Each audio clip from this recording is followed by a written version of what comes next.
Hi, this is Daryl Myatt from Keller, Texas, coming to you today. It's Tuesday, June 2nd, 2009. Got a lot to cover today, so I may talk a little faster than normal. First of all, let's talk about North Korea.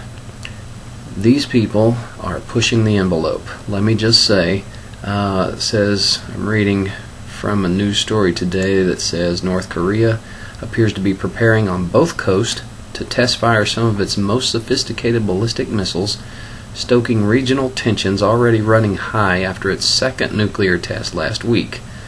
They set off an underground nuclear explosion on May 25th. They've moved an intercontinental ballistic missile to a launch site on the west coast.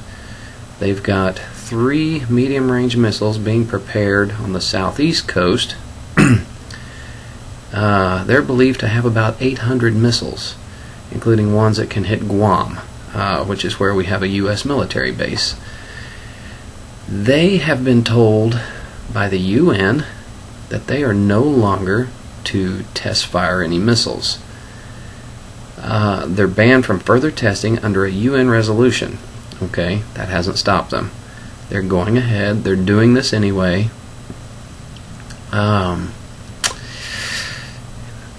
Things are heating up over there. Russia has become very concerned. They're already doing nuclear fallout tests. Japan has sternly warned North Korea, you better quit pursuing these weapons of mass destruction or we may have to get involved.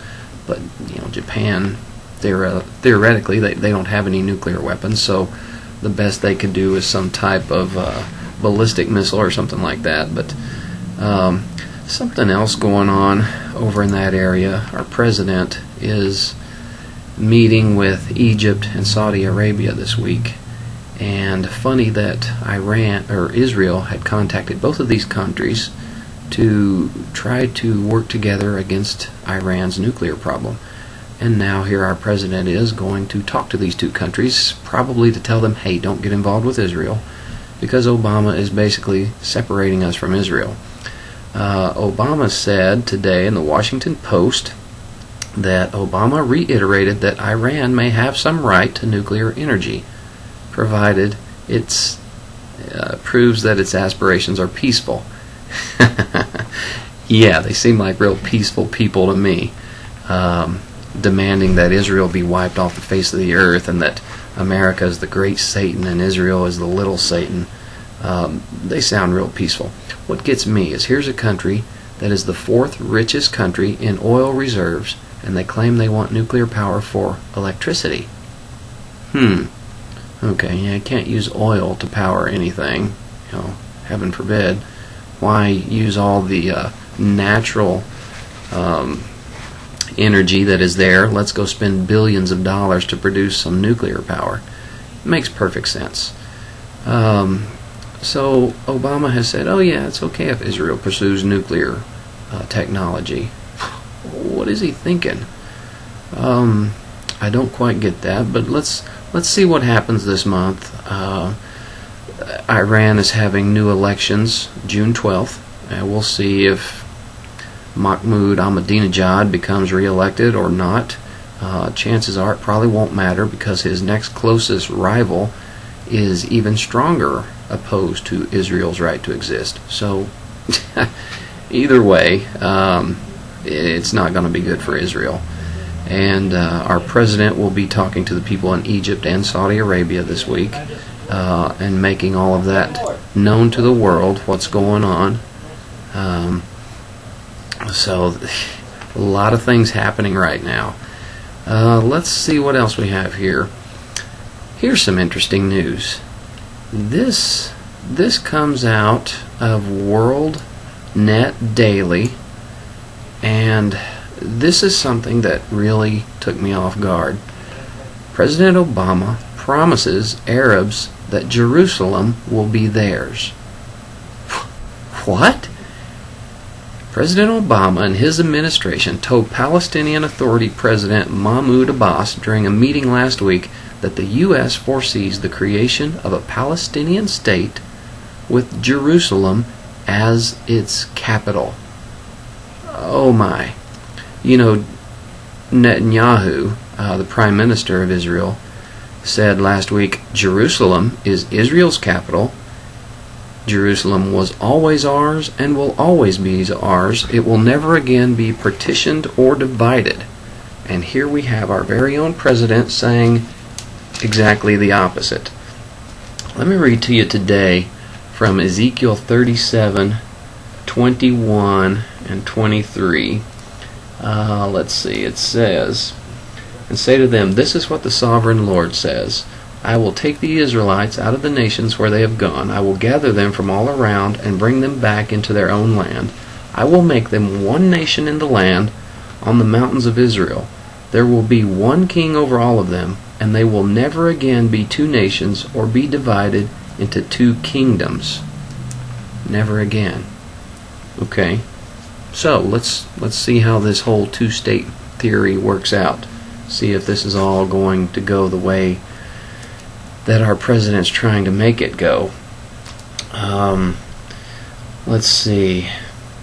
In Ezekiel 37 and 27, let's see, I'm going to start with 26. "I will make a covenant of peace with them. It will be an everlasting covenant. I will establish them and increase their numbers, and I will put my sanctuary among them forever. My dwelling place will be with them. I will be their God, and they will be my people. Then the nations will know that I, the Lord, make Israel holy, when my sanctuary is among them forever." I love that. I love the prophecies in the Bible, because so many of them were prophesying Jesus coming. Well, when he was born and he had his ministry on earth, a lot of the prophecies came true through that. Now these prophecies concerning his second return seem to be coming to a head. And, if you watch the news and watch what's going on, you can see this is all coming together right now. Let's see. Let's read further. Ezekiel 38 and 14. "Therefore, son of man, prophesy and say to Gog, this is what the sovereign Lord says. In that day when my people Israel are living in safety, will you not take notice of it? You will come from your place in the far north." If you look on a map, Israel, and go north, you run into Moscow. Just for your info. "You will come from your place in the far north, you and many nations with you, all of them riding on horses, a great horde, a mighty army. You will advance against my people Israel like a cloud that covers the land. In days to come, O Gog, I will bring you against my land, so that the nations may know me, when I show myself holy through you before their eyes." At that time they prophesied for years that I would bring you against them. This is what happens in that day. This is what will happen in that day. When Gog attacks the land of Israel, my hot anger will be aroused, declares the sovereign Lord. In my zeal and fiery wrath I declare that at that time there shall be a great earthquake in the land of Israel. The fish of the sea, the birds of the air, the beasts of the field, every creature that moves along the ground, and all the people on the face of the earth will tremble at my presence. The mountains will be overturned, the cliffs will crumble, and every wall will fall to the ground. I will summon a sword against Gog on all my mountains, declares the sovereign Lord. Every man's sword will be against his brother. I will execute judgment upon him with plague and bloodshed. I will pour down torrents of rain, hailstones, and burning sulfur on him, and on his troops, and on the many nations with him. And so I will show my greatness and my holiness, and I will make myself known in the sight of many nations. Then they will know that I am the Lord. Whew, wow. Iran and North Korea both had some missile tests that they did recently, and most of the world thought they were failures because when they got to about 180 miles above the earth, they exploded. They fell apart. America and other nations said, it was a failure. They didn't succeed. Well, the funny thing is, both of them terminated at about the same point above the earth.